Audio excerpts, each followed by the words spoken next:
Very useful.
Oh, that's on my phone. You need to give you one.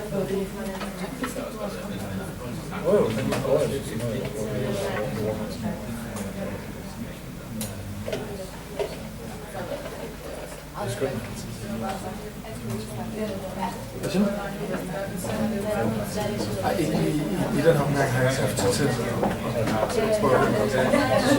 jeg har arbejdet lidt med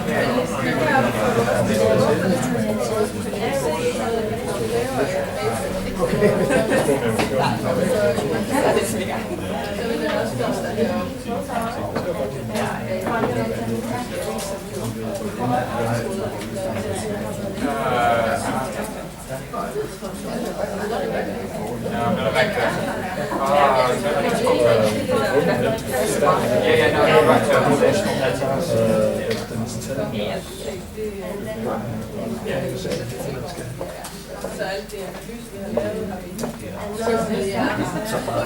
visualisering eller bare spørge mig.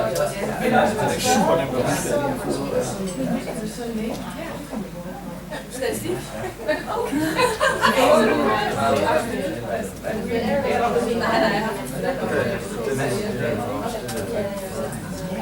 If you have to come, the next part, and we're not ready to change the subject yet, so we've got another bit of an introduction started. But if you've still got problems,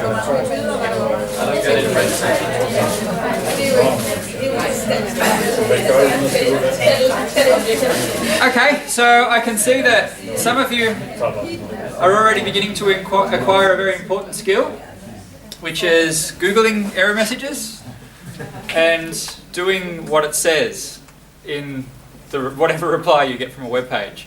That's a very important R skill to have. Basically, what you learn in this sort of practical part of the course is how to ask the right questions from Google, and how to, if you can't find the right questions, how to ask an informed question on a message board where someone will help you. It's about understanding the kind of syntax that you can use, the way the system works, the basic concepts that you need to get going in R, and you never stop Googling. You'll always get error messages that you don't get. You'll always have something that pops up that when you're debugging that you don't really understand, and you'll always need to look it up somewhere. It's just a fundamental part of being part of a community. Essentially, when you're an R user, you're part of a community. I cannot imagine how people ever did this stuff before the internet, where you actually had to remember syntax. The amount of times I've written for loop in R, sort of to loop and do the same thing over and over again, is just astonishing. I will never remember that piece of syntax. So don't worry, and don't think that it's like learning a language where you have to internalize all of the facts and all of the syntax and all of the variable names and all of the function names and all the package names. I still start up with, how do you get, what is it? How do you get a mode? No, a mode. How do you calculate a mode, which is just the most frequently occurring number in an array? That's surprisingly difficult to do, and you need to download a package to do it. And I can never remember what the package is, so I always have to look it up. So Googling's good. So what we're going to do now is we're going to walk through R in the RStudio environment. And this is all sort of pre-prepared slides. I'm not going to do any demonstrations yet. The demonstrations will come after this. And there's a few more numerical concepts that I'll introduce along the way. So you might have noticed when you installed stuff that you had to install two things. You didn't just install R, you also installed something called RStudio. What's the difference? So R is a statistical programming language. So that is the language that's going on behind the scenes. That's a higher level language. It uses lower level languages like C to get the things done that it gets done. And I'll sort of, when we do the walkthrough, I'll show you the sort of things that R does. It's object oriented. That means that what it does is you define objects as things, and then once you've got the object defined, whatever that is, it can be sort of a variable, it can be a function, it can be something, you can do stuff with that object. So you can move that object around in some way. You can do math on that object. It's open source, so nobody owns R. R's not copyrighted. Everyone can freely get R and change it. So if R's not calculating an average in the way that you think you should be calculating an average for some reason, then you can go in and change the script that calculates average to do it your way. And it's community developed. There's a sort of a group of core people that sit with R, and it's their job to work on it and maintain it, and they have sort of a repository called CRAN, which has got all of the packages and functions stored on it, but that's being updated all the time on the basis of statistical theory. So if you want to write a new package or a new thing that people can download to run on their computers to do some statistics, you can submit that to the R development community. It'll be reviewed. Basically the same sort of process for submitting articles with peer review, and then it'll be accepted into the environment. You can also write functions and packages that don't go onto CRAN, that you just put up somewhere that people can download and run themselves. So that's R. That's sort of the wilderness that's going on underneath the hood. RStudio is this sort of made by the group that does the Ratskrivningsordbog. So R is the language that's evolving all the time, and this is sort of the spolnoun for R. They've developed something called RStudio, which is a IDE. This is an integrated development environment. So if you were to just run R, all you would get is something that looks like a text editor and wouldn't have any bells and whistles. What the RStudio gives you is extra tools, extra sort of places to have a plot, extra places to keep track of what variables you're working on at the moment, extra places to write your scripts, and to keep everything a bit more organised. So this makes R more accessible and more easy to use. So we'll use this environment, and I still use this environment to this day. There's almost no reason to really go back and just use R. And we'll stick to the simple stuff. We'll stick to something called base R, because this group also has something called the tidyverse, which is a set of packages that they've developed as the spolnoun, which are the simplest, most elegant ways to do things according to the rules for how to plot figures or for how to organise data. We're not going to do all of that. We're going to stick to what's called base R. And this is this set of packages that you get when you download R. You don't have to install anything. Although I'll show you how to install the package because you will need it eventually. So we won't be using what's called R Markdown. You might hear about this sort of when you start using R. And what R Markdown is an integration of like Microsoft Word and an R script, where you can type stuff that doesn't get evaluated as statistics and then have a section that does get evaluated as statistics. And you press print and it prints out a PDF. You can write your paper in R Markdown. So you write all of your introduction section and then you do your statistics in sort of statistics defined section, and it'll do the analysis. It won't print the code, it'll just print the outcomes, make your figures and everything, so that people can generate your paper by clicking a button. It's a really, really nice tool to have. I want you to know that it's there, but we're not going to use it in this context because it can add bells and whistles that are confusing for a 3-day course. And we're not going to be doing any of this tidyverse stuff. So we're not going to be using something called ggplot, which is very popular and very important for visualization. we're going to be, all the visualization stuff we're doing, we're going to be doing in base R, just to keep things simple. It also keeps installation simple, because you can have some installation problems as well. So what does the environment look like? Well, this is RStudio, and you don't have to be able to see all the text, but hopefully it looks familiar. Hopefully you can see something like this on your own screen. And basically, all I'm going to be doing now is pointing to the different frames and panels and saying what they do. So here's your console. And this is your interface for interacting directly with R. So this is sort of the ears of R, if you're talking to R. And here you can type commands, and whatever you type gets sent to R and gets evaluated. So this is your direct access. This is where you keep a record of the commands that you write.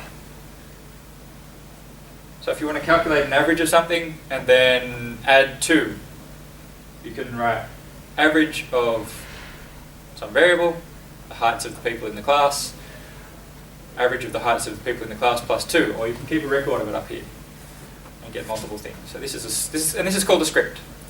So what we'll be doing is scripting. We'll be going through and writing scripts. And scripts is the most basic thing you can do in Program.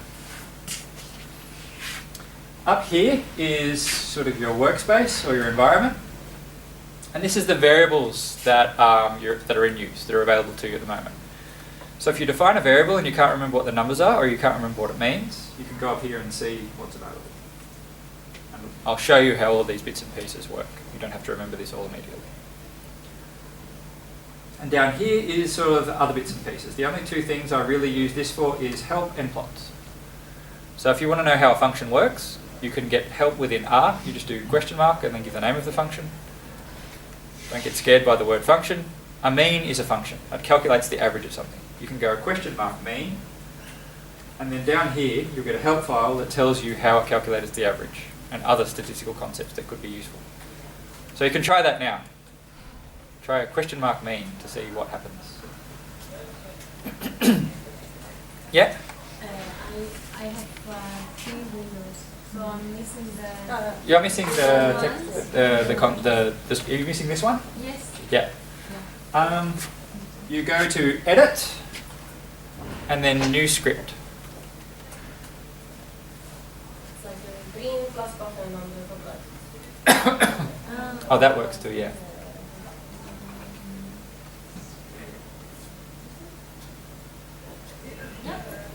Yep, you've got it? Thank you, yes. So everyone saw the help file for mean. Now you can read about mean and how it works. And that works for median. That works for add, I think. No, sum. Works for whatever mathematical operation or process you want to do.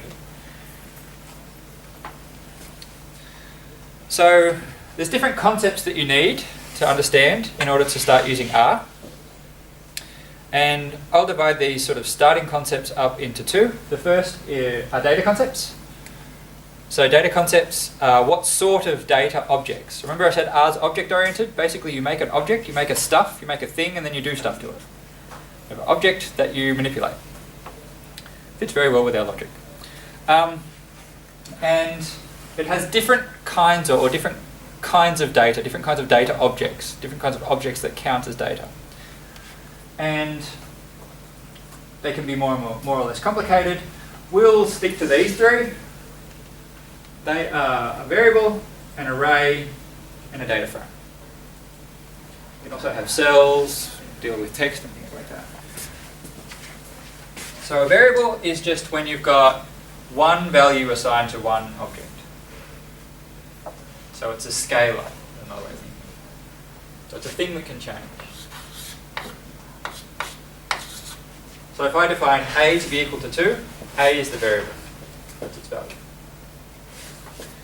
Arrays and matrices. An array is just a list or a column of values. So if I say A is equal to... So if you think of this as Excel, this is a column from Excel, and A is now equal to this list of stuff. That's an array. And a matrix is just multi-dimensional. If I filled in a bunch of numbers. So I'd have a sort of a grid. And the data frame is this with a little bit more organisation in it. So a data frame might be A is equal to, say, the institute that my students come from and the height of the individuals. And then that might be sort of a list of institute affiliations for everybody here and all of their heights.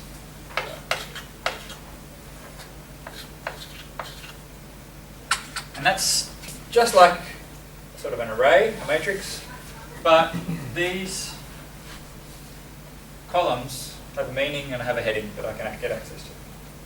And I'll go through this in practice as well. Yeah? Yeah, one thing also is the data frame can have different types. So yes. in your case, you have the text exactly. in one column and yeah. numbers in another. That's the other thing. So an array has to have all numbers or all text. It has to be sort of a one type of data.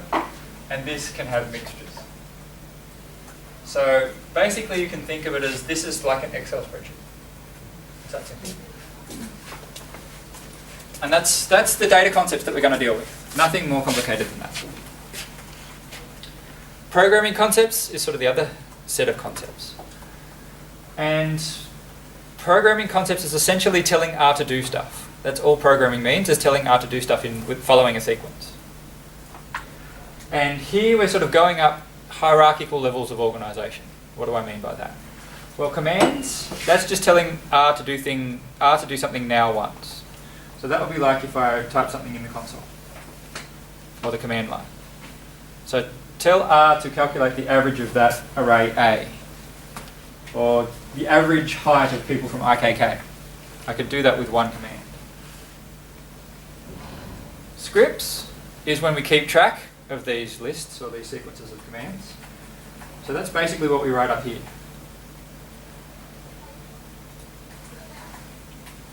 We won't get any more complicated than that, but we won't be building anything more complicated than this ourselves, but we'll be using functions and packages.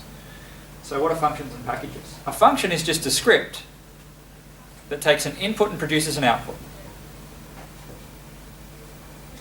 So if I wanted to take, say we've got this array, A is equal to that. This is an object, this array is an object in my environment. And what I want to do is take the average of it. I can do it explicitly, like I would with a calculator, by going 2 plus 3 plus 4 plus 5 plus 6 divided by 5. Or I can use something that takes any list and does that to it.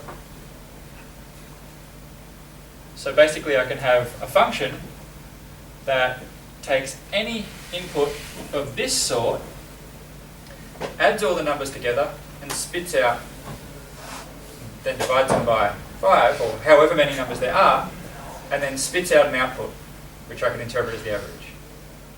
And that's what the mean function does, and that's what you've looked up with the help command. And every function is just doing that. It's implementing some script, some sequence of commands. So here the sequence of commands is add everything, divide by the number of things. That's 2 commands. We can put that in our script and keep track of it, or we can create a function that we can then handle any script with. And packages, sort of the next level up, is sets of functions put together that have a certain usefulness. So you could have a plotting package. But all your plotting package is doing is putting a bunch of functions together that are going to be useful in the same sort of context. So you can say, now I want to sit down and plot, load up all of the functions that I'm going to need to plot. Someone else has done this in advance for me and said, well, these are the things that are going to be useful together. Does that sound right from a software carpentry perspective as well? Anything to add? Perfectly fine. So these are the 2 sets of concepts that we need to sort of get. And that hopefully demystifies programming a little bit. Any questions about that? There's no red tags. Okay. So now we'll go on and we'll see this in action and start sort of poking around with this a little bit before lunch. But before we do, let's go back to this variables and arrays and matrices and things like that and talk a little bit more about that and about sort of what you mentioned before. You can take text or you can take numbers. So let's go back a little bit to our philosophical framework stuff and remember that we're dealing with these things called variables which represent concepts. And they're things that we can measure. Whenever we go out and measure something and make a choice of what to collect, we immediately constrain ourselves in terms of the statistical frameworks that we can use, in terms of the assumptions that we're making, in terms of the analyses we can run. And the reason we do that is because there's different kinds of variables, different kinds of dependent variables. And sort of most basic categorical difference that you can have is different kinds of scales. So if you're measuring things, your measurement can have different ways of making distinctions between items. And I'll show you what that means with a bit of an example. The first is categorical scales. You can also hear of this being called nominal scales. Nominal from the Latin nominus, which means you're just naming stuff. You're going out and saying, you're from IKK, you're from IKS. They're two different categories. There's no meaningful quantitative relationship between IKK and IKS. I can say that as a member of both departments. They're just labels. So imagine if you've got a race being run here with Usain Bolt just about to win. An example of a categorical variable here would be the team that you're in. So if you're Jamaican, that's a categorical variable. Ordinal scale has a little bit more structure. There is some meaningful relationship between the numbers now. It's your categories, but they're ranked. So if I were to assert that IKK is better than IKS, or IKS is better than IKK, I'd be imposing an ordinal relationship between those two departments. But there's no meaningful distance in that relationship. So here, for example, you've got who came first, who came second, and who came third. So the distance between first and second is much, much greater because this is Usain Bolt we're talking about, between the distance between second and third. All we're saying is that there's an order there, but there's no meaningful units yet. Continuous scale is called an interval scale, and that's a scale that's evenly divided into points. That's like your lineal or your ruler from school. This is regular distance between, and where there's this regular, reliable distance between points on the scale. There's a 0 point, but it's physically arbitrary.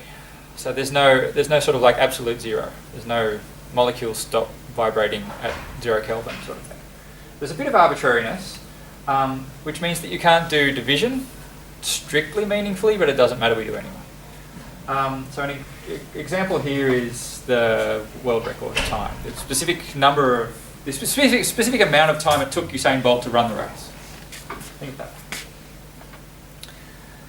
And these different kinds of variables pop up in all sorts of fields. So it's not just that humanities has only got the qualitative stuff and STEM subjects have only got the quantitative stuff. It's blended. And what's important is that you know the strengths and weaknesses of cutting the world in different ways and how it opens up for different kinds of statistics.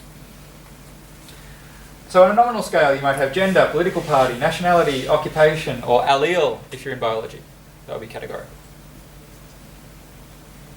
For an ordinal scale, you have a rank in a hierarchy.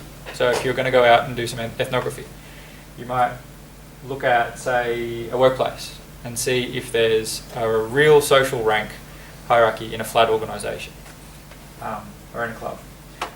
Attractiveness ratings, questionnaire data potentially, relative biological fitness. Questionnaire data is important because when we do questionnaires, we often use these things called Likert scales, where you're rating between 1 and 10, how satisfied you are with a product or how happy you are or whatever. And we're assuming that the relationship between 9 and 10 is the same as the relationship psychologically between 8 and 9, which is the same psychological distance between 4 and 5. And if we do that, then we're treating questionnaire data as an interval. But that might not be true. Questionnaire data might actually be ordinal. But there are things that are clearly interval, like consumption, production, response times, number of correct responses, number of births, and so on. And it's useful to be mindful of all of this. Importantly, we have sort of different kinds of statistical tests that we can do on these two different kinds of data. And what I'm going to focus on is this one only. Because this gives us this thing called the general linear model that we can work with more easily. So your outcomes will always be, in this class, this one. Your independent variables or your predictors will be like this sometimes, but the outcomes will always be like this. But that should be a good jumping off point to be able to start doing generalized linear model, which allows you to deal with nominal data and things like that. Okay, so any questions about sort of the R environment before we get started on the exercises or on the demonstration? Okay, so I forgot to start my computer, which I'm using as my notes. So I'll do that now.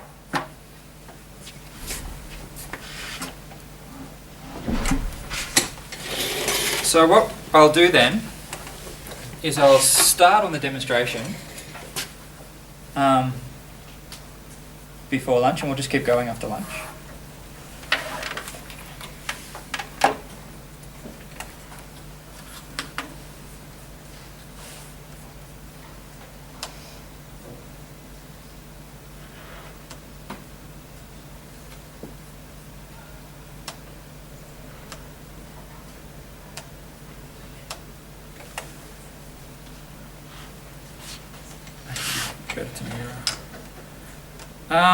Take a 5-minute break while I get my setup ready to go. Sorry about that.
So now you can hvordan det er bygget op på studiet.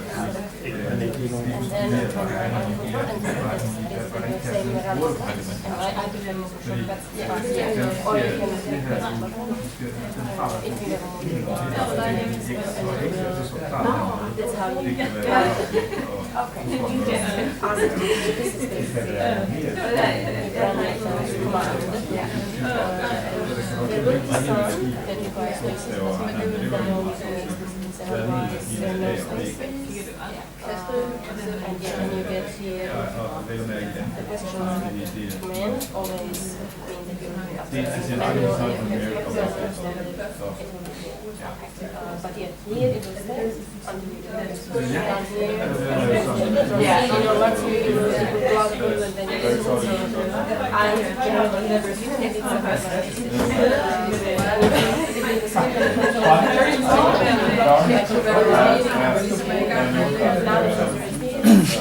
Okay, so thank you. Sorry about that.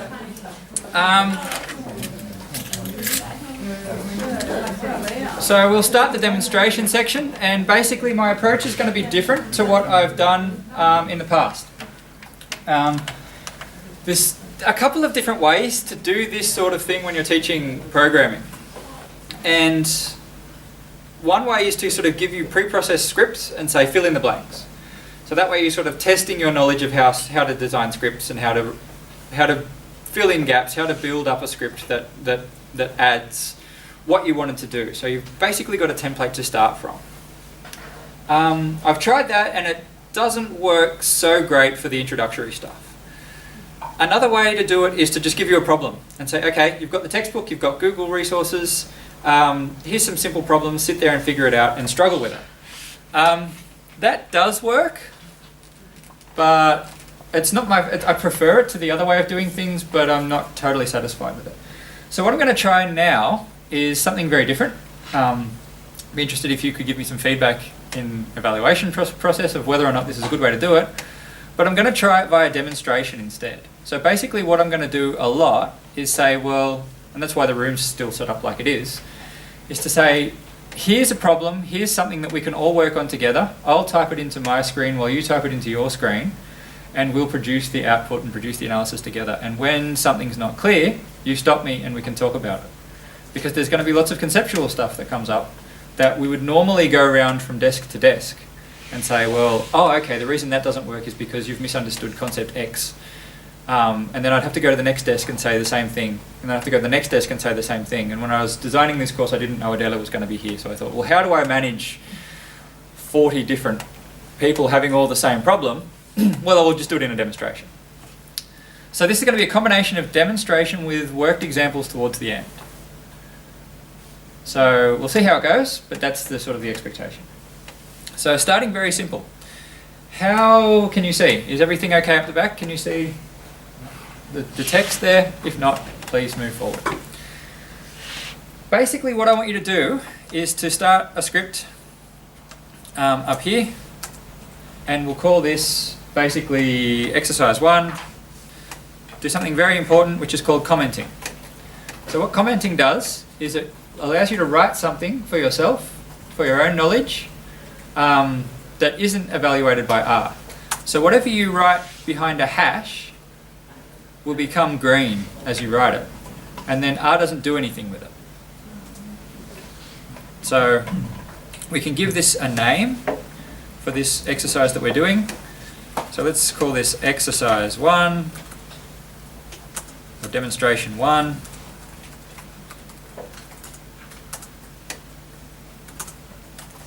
Playing with scripts. Okay? So this is sort of your first script. And I'll release sort of my notes after the course so that you can go back over the material.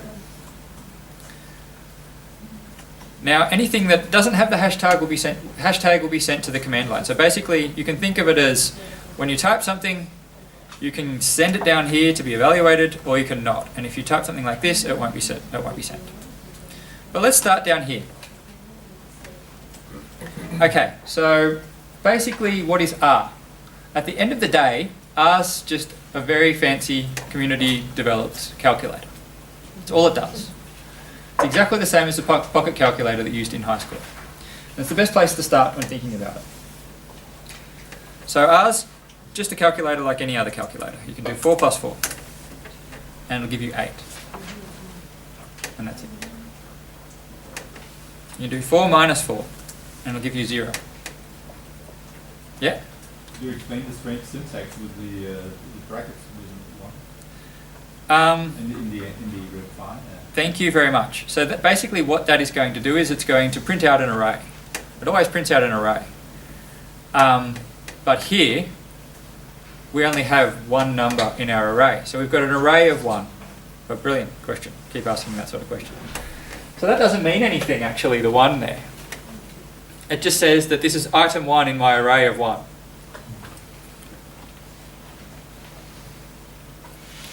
And as you see, when we start to play around with arrays, you'll get sort of lists, and there'll be 1, 2. So this is sort of like Excel on the row column that's got the numbers in it. So that doesn't get evaluated, that's not part of the math. So it does plussing and minusing, it also does multiplication and division, but it's got its own unique syntax. So this is where you start to get into something called syntax. So this is sort of the rules that you have to use when talking to R. So you can't do 4 and then use the divide symbol or the times symbol because they don't exist in R. R has its own symbols for multiplication and division. And that's just and this is the same across all programming languages. The star is your multiplication.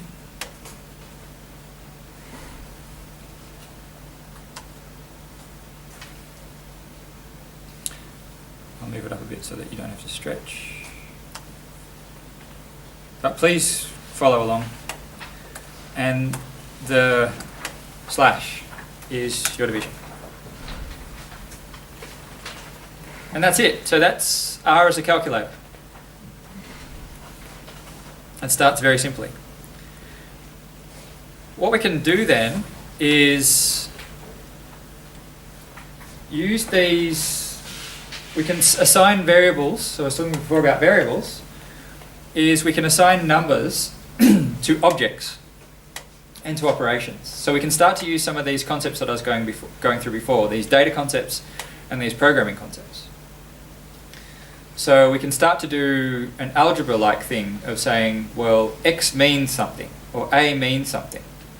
And so instead of doing all of our operations on numbers like 4 and 6 and 7, we can do operations on the variables that we've defined to have some numeric meaning. And the way that we do that is just using equals. So let's say that A equals 4. Now notice that we had no output over here, so there's no information given. So basically if you're defining something as a variable, R says, okay, you want me to remember this. You're not asking for an answer. You just want to know, you just want me to, you want to define an object and use it later, and you want me to remember it so that you can use it later. And notice that we've got a new thing up here in our environment, which is this variable A, which has a value of 4. And it means 4 because we just said it means 4. And we can do the same thing with B. That can mean 4 as well. So now we have a B as well. We have an A and we have a B. We've defined 2 things. And now we can do math on A and B. So we can go A plus B.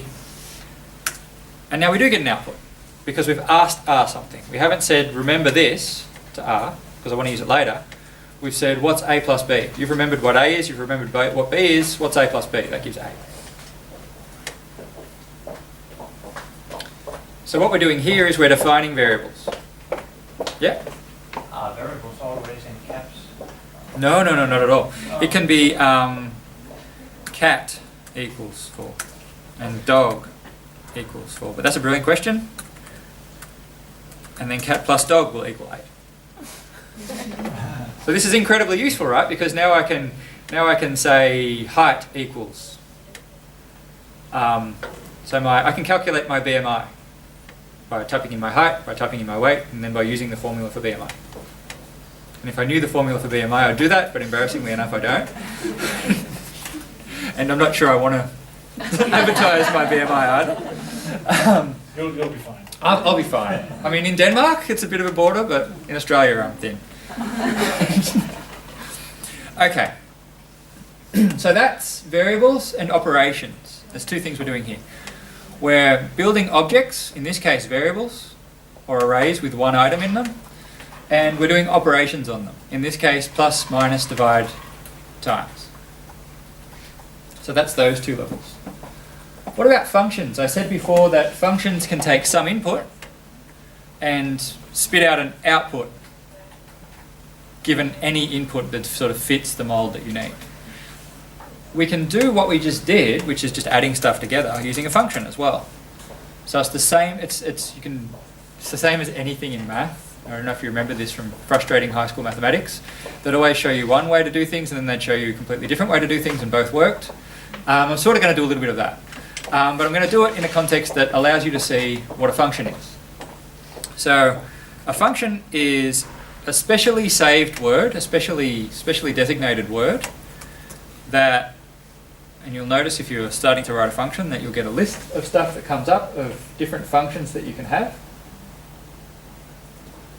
But we're going to just use something called sum.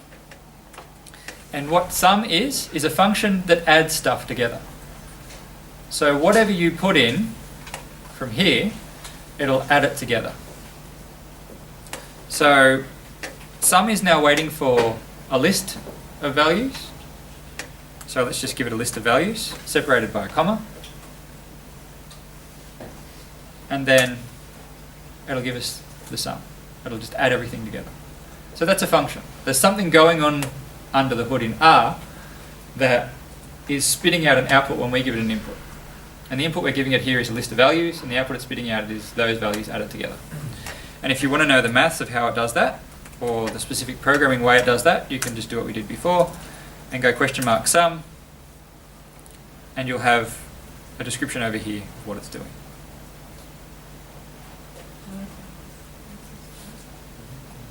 And I'll give you some examples as well. And you can cut and paste these examples and adapt them to your own analysis that you need to run. So that's a function. That's all a function is.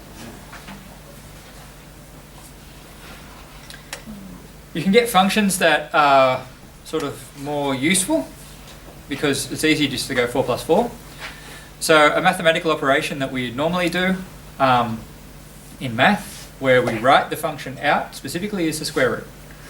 Square root's just a function. So when you learn square root in math, what you learned is to take the square root of a number, which is to do a specific set, a specific order of operations on that number to get the output.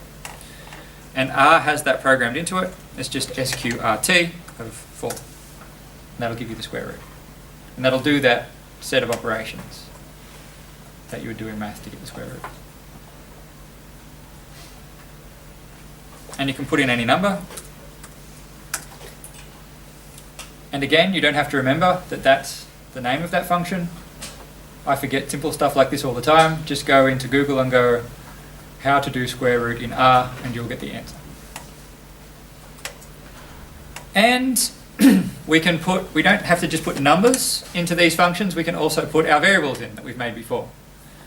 So we can go sum of A plus B. Sorry. Sum of AB. So we're putting in this list and getting the sum, that gives us A. Works for cat and dog, of course.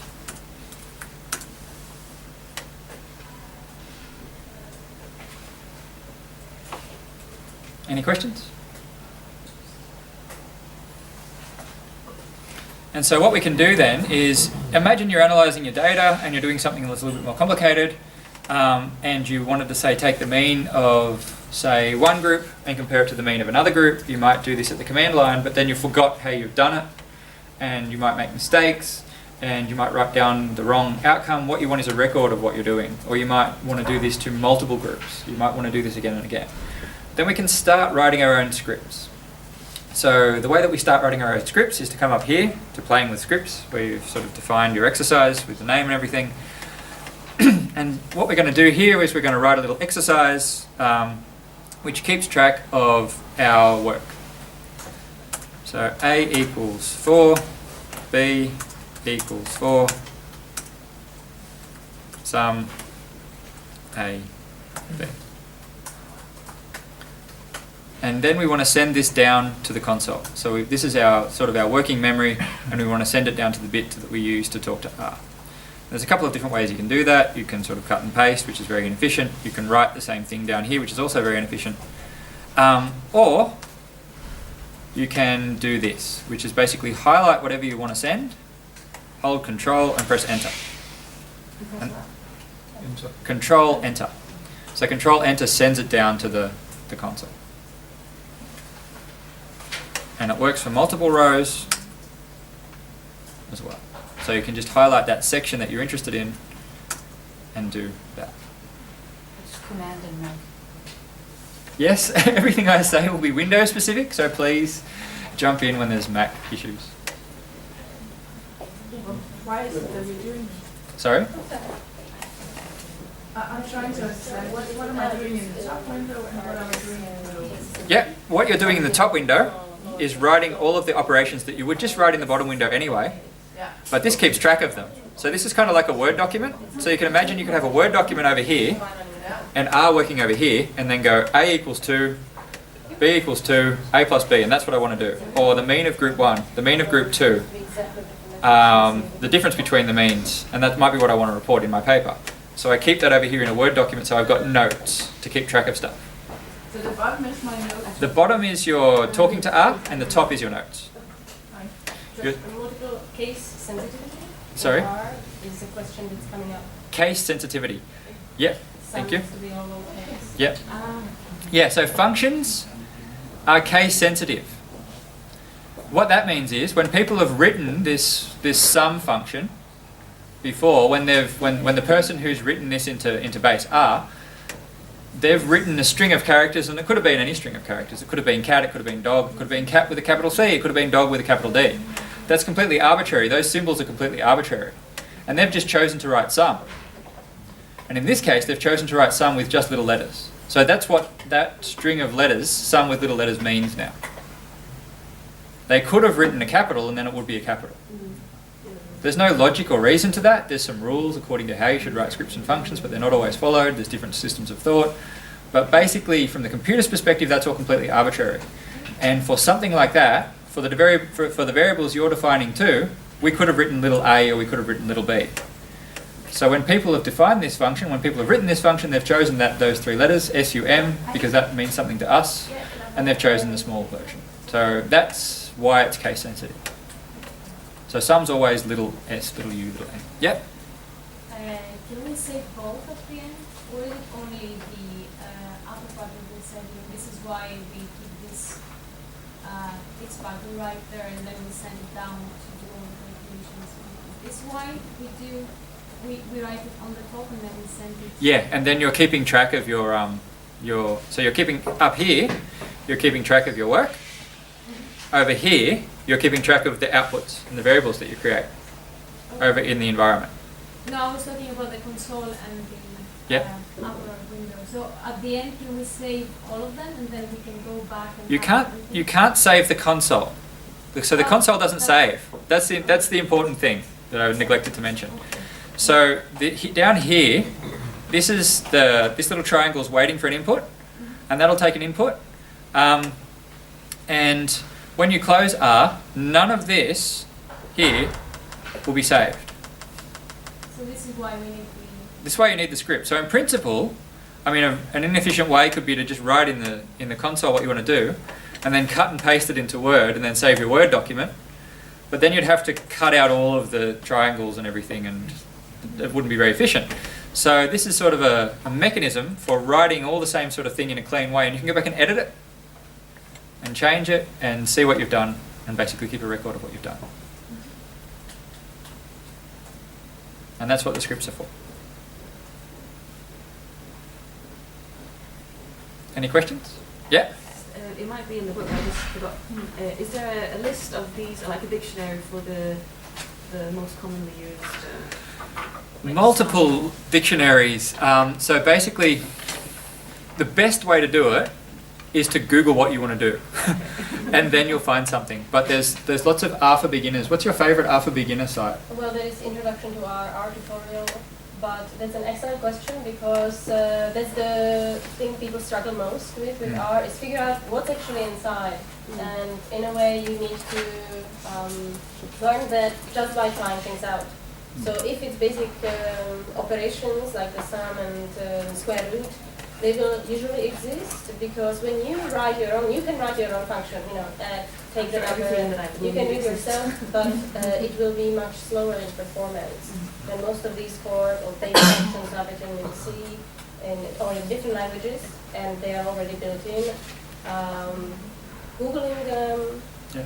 But normally you won't. Cheat sheets is a good idea. Yeah. There are cheat sheets for R. If you have a specific area you're interested in, there may already be some. Yeah, there's people that make these really nice cheat sheets. So Google basic cheat sheet for base R, and someone will have made a poster, and then you can print the poster out and stick it on your wall. And then when you start getting into a new domain, you can do the same thing. Yeah. Usually for different tasks, you need different functions. So what I would start with now is look, do your own research, find your own resources, and bookmark them, track them, write your own cheat sheets.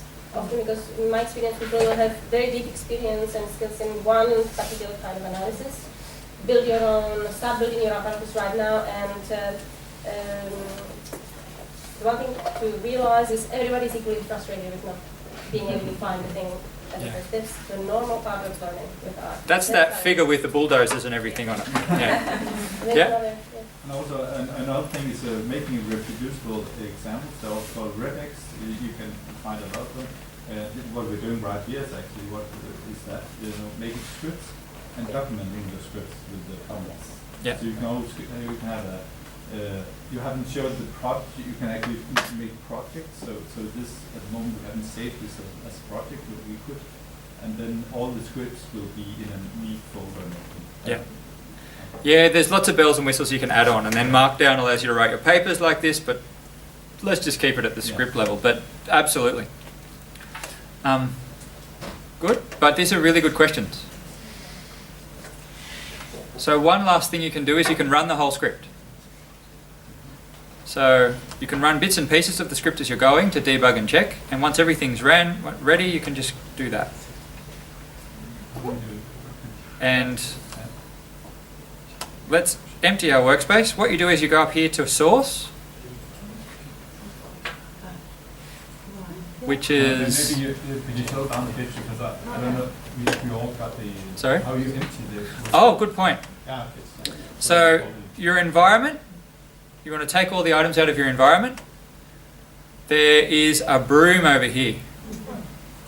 Thank you very much. It's that beginner empathy that's so difficult. So now we've got an empty workspace and it's like we've never done anything. So all we've got is our script here that we've written, and we've never talked to R before. There's this history of stuff that we've done, but if we were to close R and start again, that'd be empty. So now we've got a clean slate.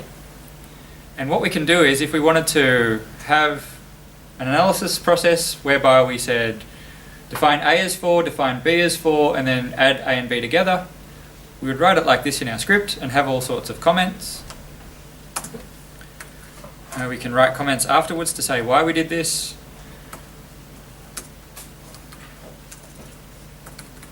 Because A should be 4 or whatever. Or because I measured A to be 4. And then when this is all set up and ready to go, we can press this button up here, which is called source. And what that does is that runs the entire script.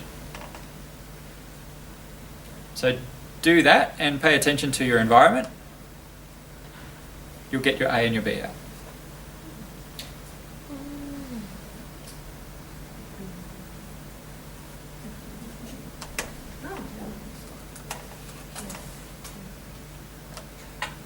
We added the C there.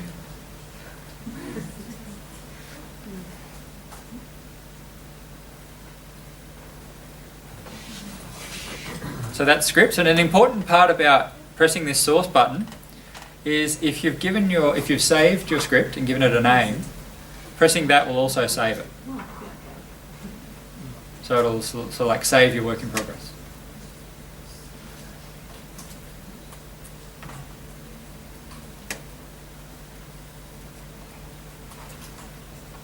Yeah.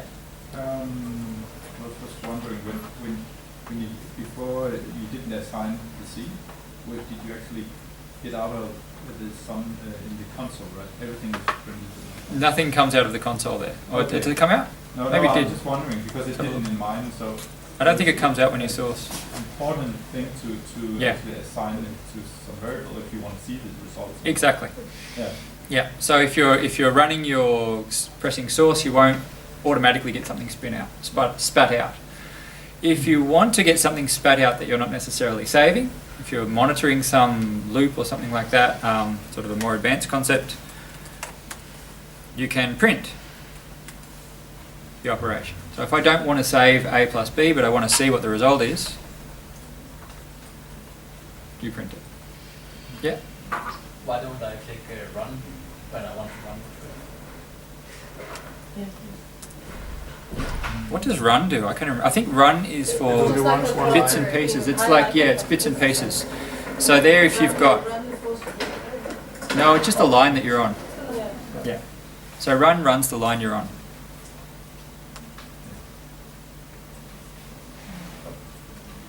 Okay. And it puts the comment out too, but the comment doesn't mean anything to the R.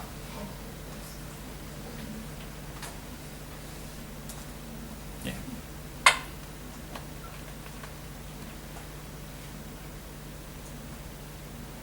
Any more questions? Could you show the print again? I'm sorry. Yes. So print is just a function, Yeah. and it takes an input, and it takes an input of anything, and then it outputs it when you source. And where do I?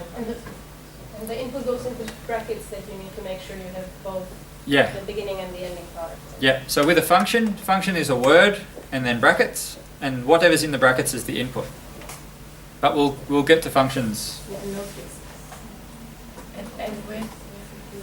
Sorry, and it prints down in the console, so it doesn't print it anywhere else. So try putting print in and then clicking source. Yeah, exactly. So it prints the output of that add-in.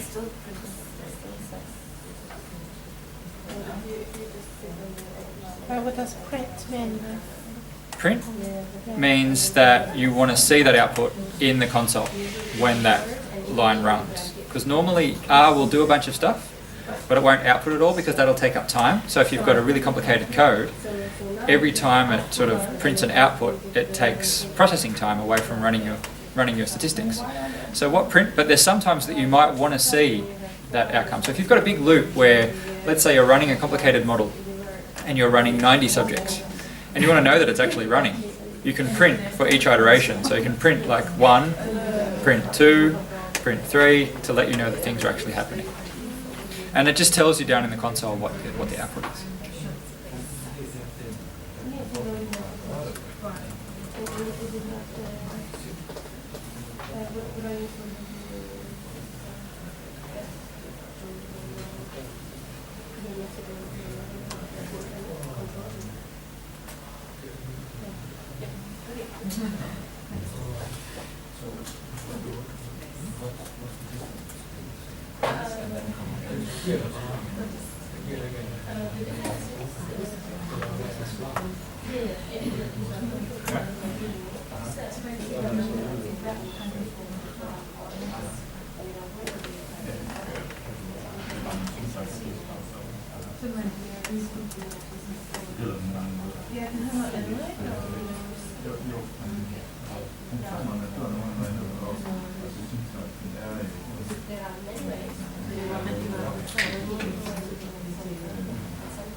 Okay, so I'll go on.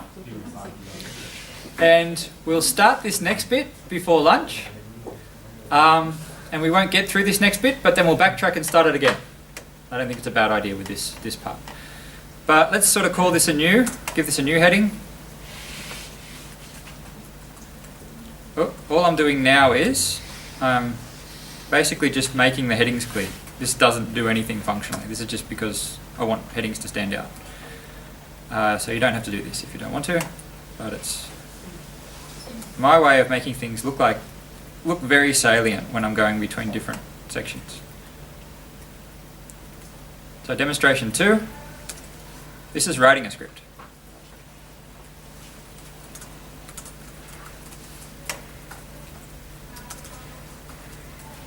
I'm starting to work with things that look a little bit more like data.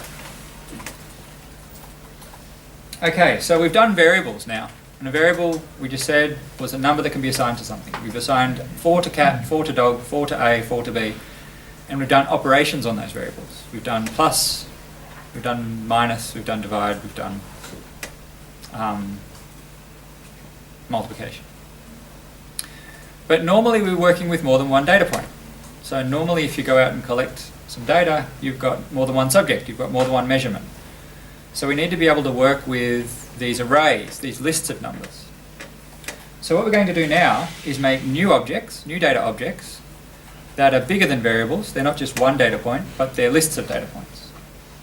And I'm going to introduce you now to a new function, and that function is called concatenate. All concatenate means is make a list, force into a list. And it's a very simple function. So we're going to call A, it's C basically. So we're saying make A equal to a list. So this means everything that I'm going to put inside these brackets is part of the list that I want to be A. And I'll separate it with commas because that's what this function needs. What did you call the function again? Concatenate. Concatenate.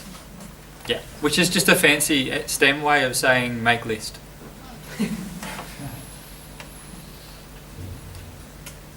And so it's a simple function. We'll be using this, again, as we go along, we'll be reusing these functions, so you don't have to remember every single function label, but just remember that we're making a list. That's all that matters. We're going from this first data concept, which is a variable, to the second data concept, which is an array. And so let's evaluate that.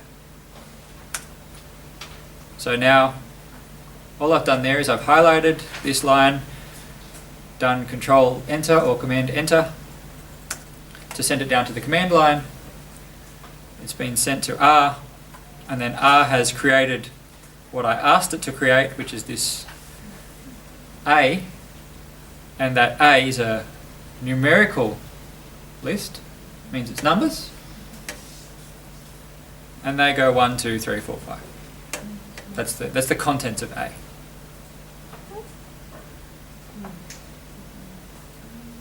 Is that okay?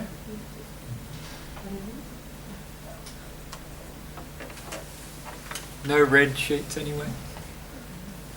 Yeah? Yeah, I don't know why, but it gives me an error. Yeah. So make sure, again, C is a function, so make sure there's no space. There can't be any spaces, and it's a little c, it's not a capital. No, and you just said no space.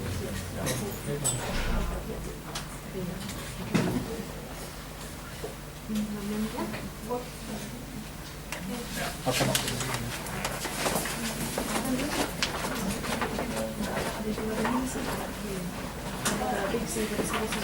Oh, yes. The case sensitive, yes. Okay. Yeah, so I can't have any spaces because the function's not expecting any space because it's written that way. Because the engineers who wrote it told it not to accept spaces.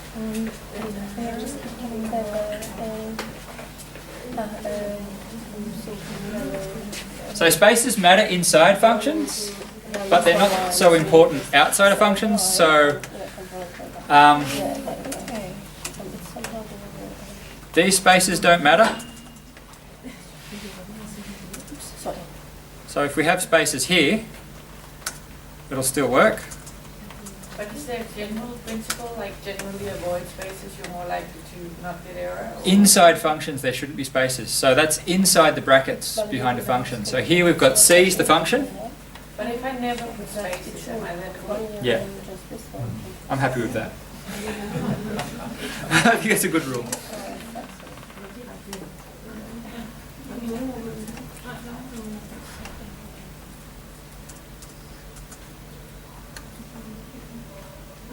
So everyone got that working?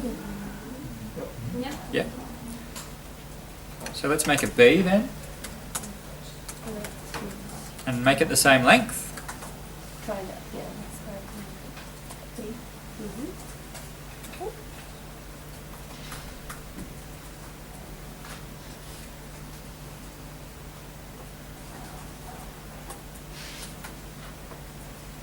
Is that working?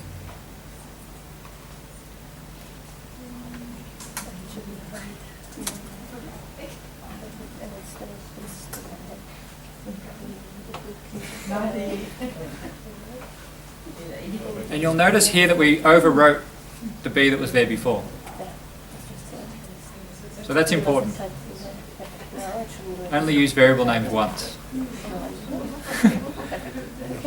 It just needed to be clear. Sorry, I still have some questions.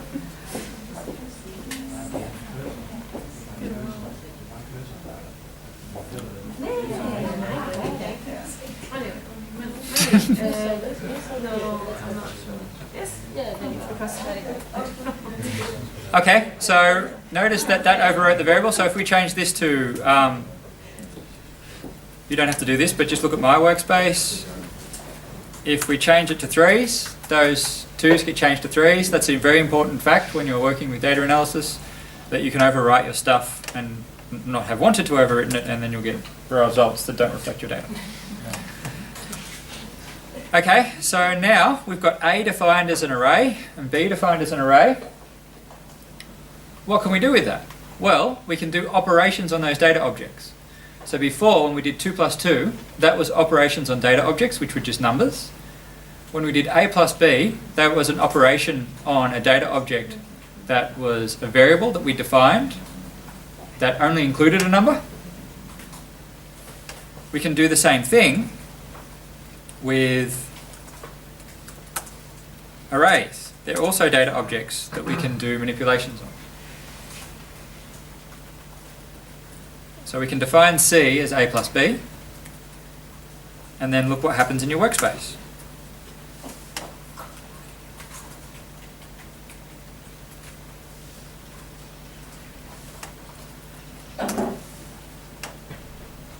It's all of the numbers in A plus all of the numbers in B will give you C. So that means 1 plus 2 gives you 3, 2 plus 2 gives you 4, 3 plus 2 gives you 5, 4 plus 2 gives you 6, 5 plus 2 gives you 7. So that's just a calculator again. So we're still using R just like a calculator, really. It's just a very efficient calculator.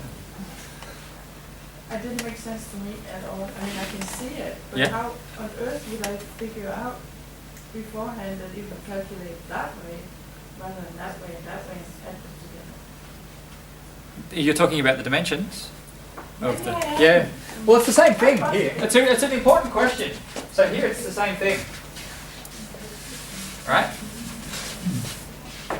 So A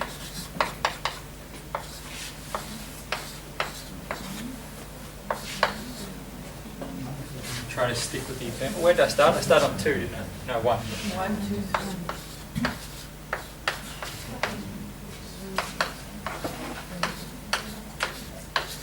Okay, so we go element 1 gives you 3, and then you go down and do element 2, and go down and do element 3, and it'd be fine if I wrote it vertically as well. Yeah, I understand that, but in my head I could do, and maybe it's because I know, I mean, I break all sorts of logic here, but I could imagine saying 1, 2, 3, 4, 5. Yeah. That's A plus. Oh, okay. In B. That would be 2 operations though. So you'd have to go through and add all of the A's together first, Okay. and then go through and add all of the B's together first, Okay. and then add the result. So you can do that, but that would be separate operations. And that's not what R interprets A plus B as. No, R interprets A plus B as take these two arrays and keep the array structure and then add them together. And the reason that it does that is because that's going to be the useful thing for data analysis. So if we've got score 1, so if I measure someone at time 1, then I measure them at time 2, drug trial, give them some drugs and see if the drug worked. What I want to do is look at the difference between their scores, memory scores or something. Memory improving drug. At time 1 and time 2, before and after taking the drug, I want to go this person minus their time at score at time 1. This person minus their score at time 2, time 1. This person number 3 minus their score at time 1. So I want to consistently minus everybody's scores. And so you can think of this as my drug trial. Think of this as minus instead of plus. I want to go, think of this as a number bigger than 2. 2 minus 2 will give 0. And I want to keep that structure consistent because I'm dealing with something where these arrays mean something that statisticians and data analysis people normally work with.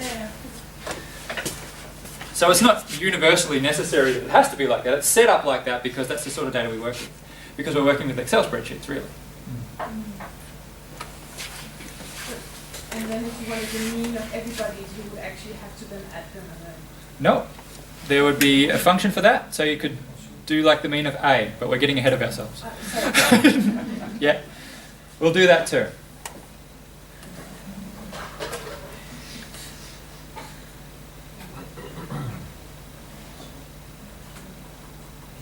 Okay, so, and again, notice that the output's suppressed when I assign it to a variable. So I've gone A plus B, C equals A plus B, so I've assigned A plus B to C. And I don't get the output down here, but I can get access to that if I want to check by just going down to the command line or the console, pressing C and pressing enter, and it'll give me the numbers.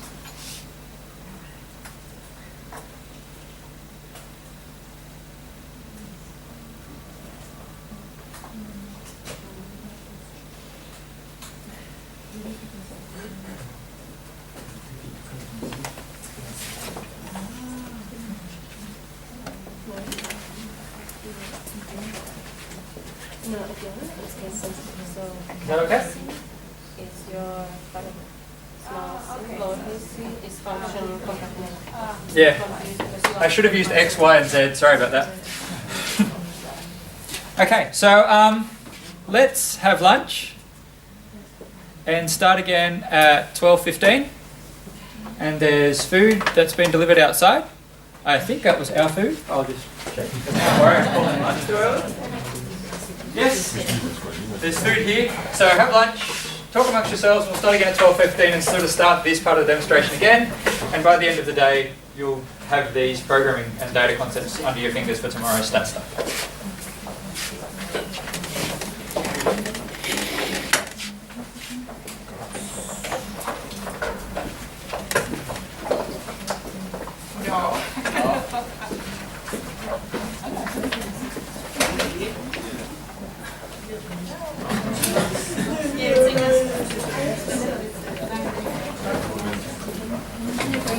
With live coding. Sorry?